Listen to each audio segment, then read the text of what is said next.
আসসালামু আলাইকুম। চলুন শিশির মনিরের কথাগুলো শুনি। দুই এদে 10 লাখ করে 20 লাখ টাকা তার ইউনিয়নে এসেছে, কিন্তু তার কোনো সঠিক হিসাব নাই। চলুন কথাগুলো শুনি মনোযোগ দিয়ে। দুইটা ঈদে 10 লাখ 10 লাখ 20 লাখ টাকা দিয়েছে সরকারের পক্ষ থেকে। আমি পাবলিক ডকুমেন্ট এই জন্য দেখেছি। আগের ঈদের যে 10 লক্ষ টাকা দিয়েছে, সাল্লায় আমি খোঁজ নিয়ে দেখলাম ওই রোজার ঈদের টাকাই আপনারা এখন বিলি করেন। আর আমি চেয়েছিলাম যে দুই থানায় এই 10 লক্ষ টাকা কাদেরকে দেওয়া হলো, মাস্টার রুলের কপিটা আমাদেরকে দেন। দিতে চান না কেন?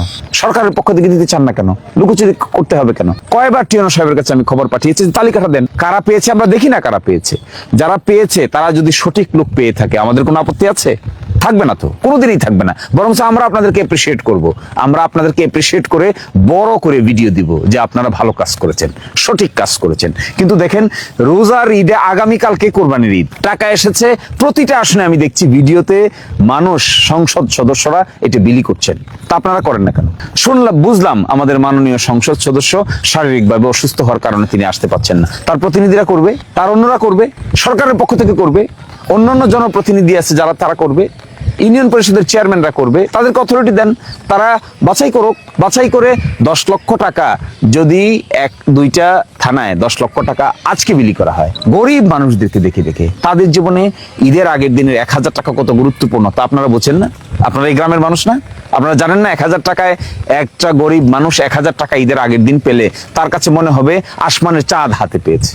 2000 টাকা হাতে পেলে তার পরিবারে সুখের বন্যা বয়ে যাবে। তো 2000 টাকা ঈদের পরে দিয়ে তার লাভ কি? কি ফায়দা হবে? কেন দিচ্ছেন না এটা? দিতে আপনাদের অসুবিধা কোথায়? কে বাধা দিচ্ছে আপনাদেরকে? কেনই ম্যানেজমেন্ট করতে পারেন না?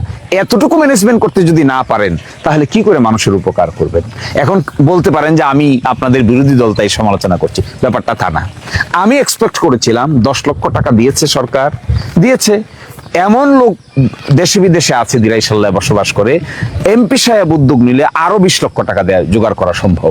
এই 20 আর 10 30 লক্ষ টাকা মানুষের ঘরে ঘরে 2000 টাকা করে পৌঁছে দিলে কি পরিমাণ মানুষকে, 30 লক্ষ টাকা যদি 2000 করে দেওয়া হয়, তাহলে প্রায় 15,000 লোককে দেওয়া যায়।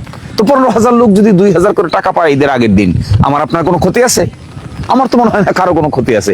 Everybody will be happy. আপনাদের সুনাম হবে, সরকারের সুনাম হবে, এতে আমাদের কোনো দুর্নাম হবে না। আর আপনাদের যদি সুনাম হয়, আমাদের অসুবিধা কোথায়? আমাদের তো কোনো অসুবিধা। এত সংকীর্ণ রাজনীতি তো আমরা করি না, এত সংকীর্ণ বিষয় না তো মারামারি করার সময় আমাদের নাই। আমরা দেখতে চাই এই ভাটি অঞ্চলের মানুষের মধ্যে জীবনমানের মধ্যে উন্নতি করার জন্য আপনারা চেষ্টা করছেন, বাস। সব কি আপনারা পারবেন? সব যে পারবেন না তাও তো আমরা জানি, কিন্তু তারপর চেষ্টা যে করছেন তাতে বাহবা পাবেন, আমরাও বাহবা দিব। মানুষ উৎসাহিত হবে, আপনাদের ইজ্জত বাড়বে।